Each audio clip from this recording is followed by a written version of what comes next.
আদাব স্যার, আমার বাড়ি ময়মনসিং ঈশ্বরগঞ্জ থানা। আমি 2004 সালে আমার কুরবানি ঈদের দিন ছিল সকালবেলা। তখন আমি আমার রাইস মিল চালাতাম।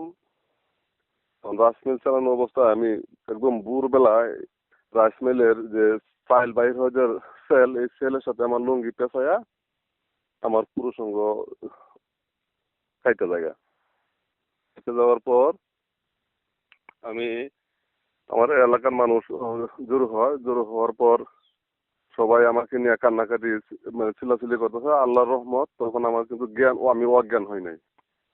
অজ্ঞান না হওয়ার পর আমি সবার কাছে বললাম এই জিনিসটা যে আমাকে নিয়ে ময়মনসিং মেডিকেল নিয়ে যান, আমি মরবো না, আমি বাঁচবো, এই আত্মবিশ্বাস আমার কাছে ছিল।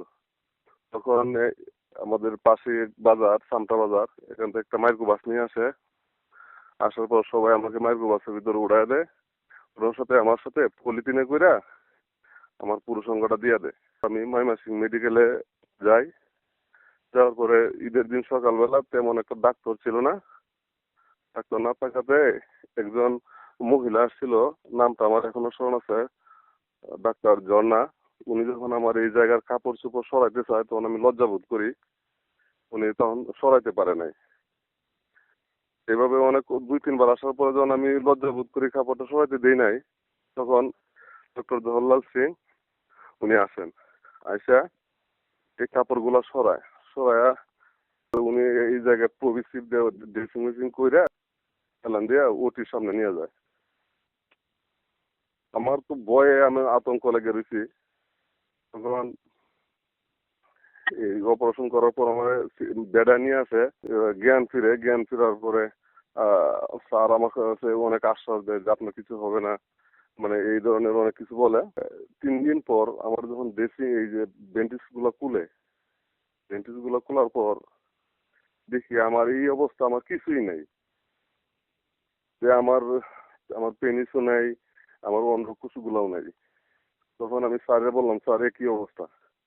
আর আমাকে আমার বুকের উপর হাত রেখে বলে, কোনো ভয় নাই, সবকিছু আমি রাখছি, তোমাকে এক সময় সবকিছু ফিরাই দিব।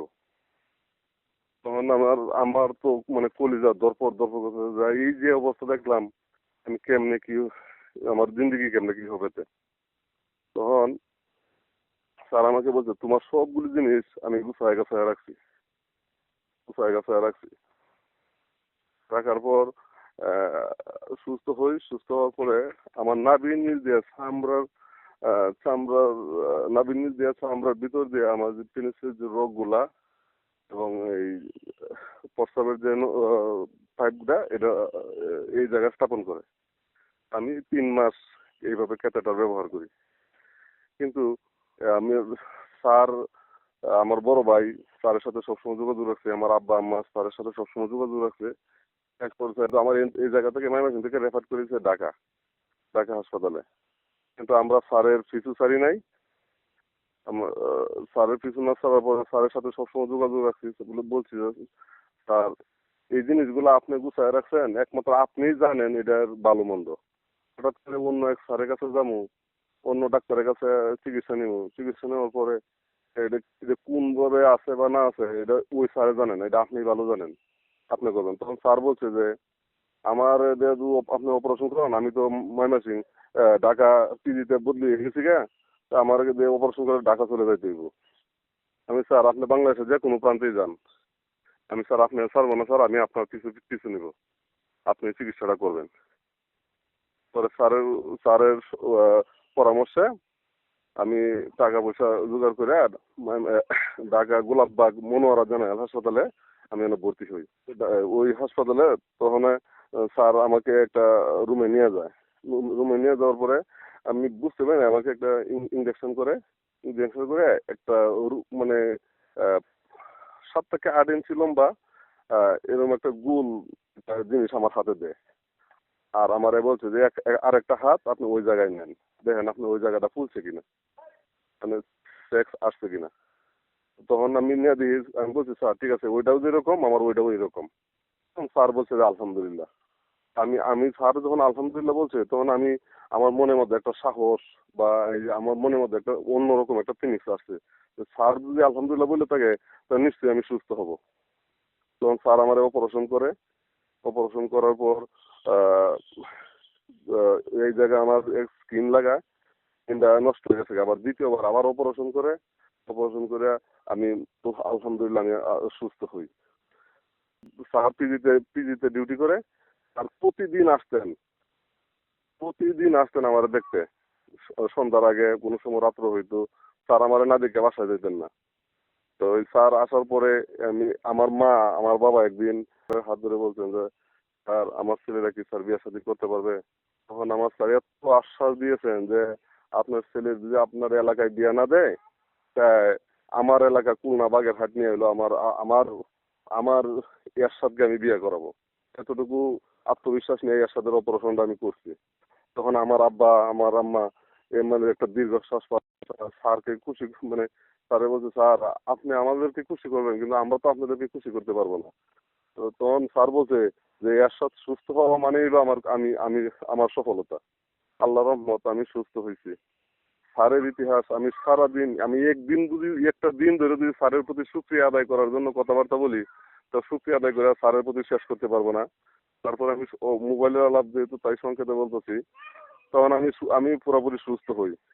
সুস্থ হওয়ার পর তখনও স্যারের বাসা কিন্তু ময়মনসিং স্যার মাঝে মাঝে আসেন। আমি যতটুকু জানতাম যে স্যারের বাসা ময়মনসিং ছিল। তো প্রায় সময় আমি ময়মনসিং স্যারের সাথে সাক্ষাৎ করতাম, তারপর এই দেয়া সাক্ষাৎ করতাম। ঢাকা পিজিতে উনি ময়মনসিং আসতো। তারপর আমি সুস্থ হওয়ার পর আমি মনের মধ্যে এই একটু ভয় ছিল যে আমি মনে হয় হয়তো বিয়ে করতে পারি কিনা জানি না। তখন আমি বিয়ে করার একটা প্রস্তুতি নিলাম। আমি 2 বছর পরেই বিয়ে করে নিই। স্যার অনেক খুশি হয়েছে শুনে। আমি স্যারকে জানাইছি। তারপর আমার বড় মেয়ে হয়েছে। আমি কোনো পদ্ধতি করি নাই। একবার আমি বলছি যে আল্লাহ আমার এক সন্তান দেয় কিনা। আমি 1 বছর পরেই আমার আলহামদুলিল্লাহ আমার সন্তান আসে দুনিয়ার বুকে। আমি স্যারকে জানাই। স্যার অনেক খুশি। তারপর এইভাবে আহ, আরো 1.5 বছর পরে আমার এক ছেলে হয়ে মারা গেছে। স্যারকে জানাইছি স্যার আমার একটা ছেলে হয়ে হঠাৎ করে মারা গেছে। স্যার আরো খুশি হয়েছে, কিন্তু স্যারে বলছে যে আপনার ছেলেটা থাকলে তো আরো ভালো হইতো, তাহলে আপনার সুখী পরিবার হয়ে যেত। স্যার আমার সাথে এভাবে অনেক স্যারের সাথে কথা বলতাম। হঠাৎ করে আমার জীবনে একটা মানে কাল হয়ে আসছে। আমার আমরা গরিব মানুষ। আমার একটা ঘর ছিল, ঘরটা যখন ভাঙি স্যারের নাম্বারটা আমি হারিয়ে ফেলি। তখন কিন্তু 2005 সাল, সবার কাছে মোবাইল ছিল না। কাগজের মধ্যে নাম্বারটা লেখা ছিল, 10 মিনিট কথা বলতাম। তখন স্যারের নাম্বারটা আমি হারিয়ে ফেলছি। তাদের সাথে আর আমি যোগাযোগ করতে পারিনি। বিগত 10 বছর পর আমি ঢাকা শহর, আমি ঢাকা যাত্রাবাড়িতে দোকান দিছি। দোকান দেওয়ার পর আমি এই যে স্যারের খোঁজাখুঁজি করি, কোনো জায়গায় পাই নাই। আমি একবার শুনছিলাম যে স্যার ঢাকা পিজিতে বদলি আসছিল। পিজির সামনে এমন দিন গেছে আমি যে 1 দিন 2 দিন আমি দাঁড়ায় রয়েছি যে স্যারের চেহারাটা কি আমি পাই কিনা। কিন্তু স্যার আমি কোনো জায়গায় খোঁজাখুঁজি করতে পাইছি না। মোবাইলে অনেক সার্চ দিছি স্যারের নামে, ডক্টর জওহরলাল স্যারের নামে কোনো আইডি আমি পাই নাই। না পাওয়ার পরে এভাবে খুঁজতে আমার এক বন্ধু, সে মোবাইল সম্বন্ধে অনেক বুঝে। মোবাইল সম্বন্ধে অনেক বুঝে, তারা বললাম যে ভাই আমার আমার এরকম কলিজার টুকরা, আমার কলিজার টুকরা, আমার জীবনের সবচেয়ে বড় ব্যক্তি যার আমি হারায় ফেলছি, তার নাম্বারটা আমার কাছে নাই। আমি খুঁজে পাই না। ডক্টর লোকের নাম কি? আমি বলছি ডক্টর জওহরলাল সিং। বলছে আমার বন্ধু আমার বলছে এত মন ভেঙে পড়ো না, একজন বড় মাপের ডাক্তার, অবশ্যই তারে মোবাইলে খুঁজলে অবশ্যই পাবো। মোবাইলে খুঁজতে এভাবে আমি অনেক দিন খুঁজেছি। খোঁজার পরে একদিন হঠাৎ করে আমার বন্ধু বলছে তোমার ডাক্তারে পাইছি। আমার মনে হয় যে পুরো আকাশটা ভাঙ্গে আমার মাথার উপরে পড়ছে যে আমার স্যার আমি পাইছি। গেছি আমি, তখন আমি জিগাই না যে আমার স্যার তুমি কই পাইছো, সে বলছে আমি পাইছি। তখন সে বলতেছে যে তাকে গ্রিন লাইন হসপিটালে স্যার বসেন। গেছি গ্রিন লাইন হসপিটালে, ডাইরেক্ট স্যারের চেম্বারের সামনে গেছি। চেম্বারের সামনে গিয়া দরজার সামনে দাঁড়ানো, ওনার একজন সহকারী। আমি বললাম যে আমি একটু স্যারের সাথে সাক্ষাৎ করতে চাই। তখন উনি আমার অনেকবার আল্লাহ দেখা দিচ্ছে যে বলছে যে অনেক রুগীর চাপ। আর আমিও দেখছি যে মনে হয় প্রায় 1-1.5 রুগী আছে। আমি বলছি আমার স্যারের সাথে সাক্ষাৎ করতে হবে, কোন অনেক রুগী আছে, আপনি হঠাৎ করে আপনার সিরিয়াল দেওয়া যাবে না। আমি ওনার সাথে অনেক পারাপারি করে আমি বলছি যে আপনি এক পর্যায়ে আমি ওনার সাথে রাগারাগি করছি যে আপনি যদি এই মুহূর্তে আমার স্যারের সাথে সাক্ষাৎ করতে না দেন তাহলে আমি আপনাকে ধাক্কা দিয়ে আমি ভিতরে ঢুকতে বাধ্য হবো। উনি বলছে যে আপনি কোথা থেকে আসছেন? আমি বলছি যে আমি ময়মনসিং ঈশ্বরগঞ্জ থেকে, আমি পিএনএসসির একজন রুগী, স্যারে বললেই হবে যে আমার নামে এরশাদ, ময়মনসিং ঈশ্বরগঞ্জ থেকে এরশাদ নামে একটা ছেলে আছে, তুমি ওনার কাছে বললে আমার রিসিভ করবে। তো উনি বলছে যে এরশাদ নামে একটা লোক আপনার দেখার লাগে, আপনাদের সাক্ষাৎ করার লাগে অনেক পারাপারি করতেছে, আপনি কি বলেন? স্যার বললে স্যার আমার বলছে যে উনার তাড়াতাড়ি আসতে বলো। আমি আমি আমার মনে হয় যে আমি হারানো কি দ্বন্দ্বে পাইছি আমি বলতে পারি না। আমি স্যারের পায়ে ধরিয়া শুকিয়ে দেয় কি করুন, আমার কলিজাটা ফাঁক হয়ে যায়। আমি স্যারের পাইছি, স্যারের পায়ে ধরিয়া, স্যারের জোড়ায় ধরিয়া অনেক কান্নাকাটি করেছি, করে স্যারের সাথে সাক্ষাৎ করছি। এরপর থেকে স্যারের সাথে আমার যোগাযোগ আছে। এখন বর্তমান অবস্থা হলো আমার আমার 2 মেয়ে, 1 ছেলে। আমার 9 বছরের একটা মেয়ে রোড অ্যাক্সিডেন্টে মারা যায়, মাদ্রাসাত পড়তো, রোড চালানোর সময় অ্যাক্সিডেন্টে মারা যায়। এখন বর্তমানে আমার 1 ছেলে, 2 মেয়ে আল্লাহ রাখছেন। আলহামদুলিল্লাহ আমি অনেক সুখী, আমি ফ্যামিলিগত অনেক সুখী। আমি স্যারের জন্য আমার কলিজার অন্তরে অন্তঃস্থল থেকে স্যারের আমি দোয়া করি। আমার আমার শরীরে যতগুলো পশম আছে, আমার মাথায় যতগুলো চুল আছে, আল্লাহ তার এতটুকু হায়াত দিক। আর বাংলার মধ্যে সর্বোচ্চ বড় ডিগ্রি আমার স্যার অর্জন করুক, এতটুকু আমি আল্লাহর কাছে সবসময় ফরিয়াদ করি। আল্লাহ আমার স্যাররে তুমি বিশ্বের মধ্যে শ্রেষ্ঠ একজন ডাক্তার হিসেবে আখ্যায়িত করুক।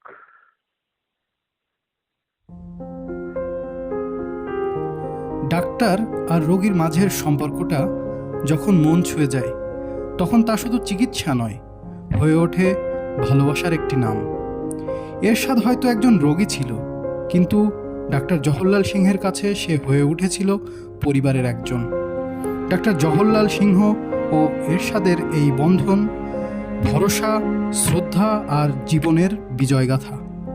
কখনো কখনো একজন ডাক্তারের হাত ধরেই বদলে যায় কারো পুরো ভবিষ্যৎ। এই কাহিনীটা তারই নিঃশব্দ সাক্ষী।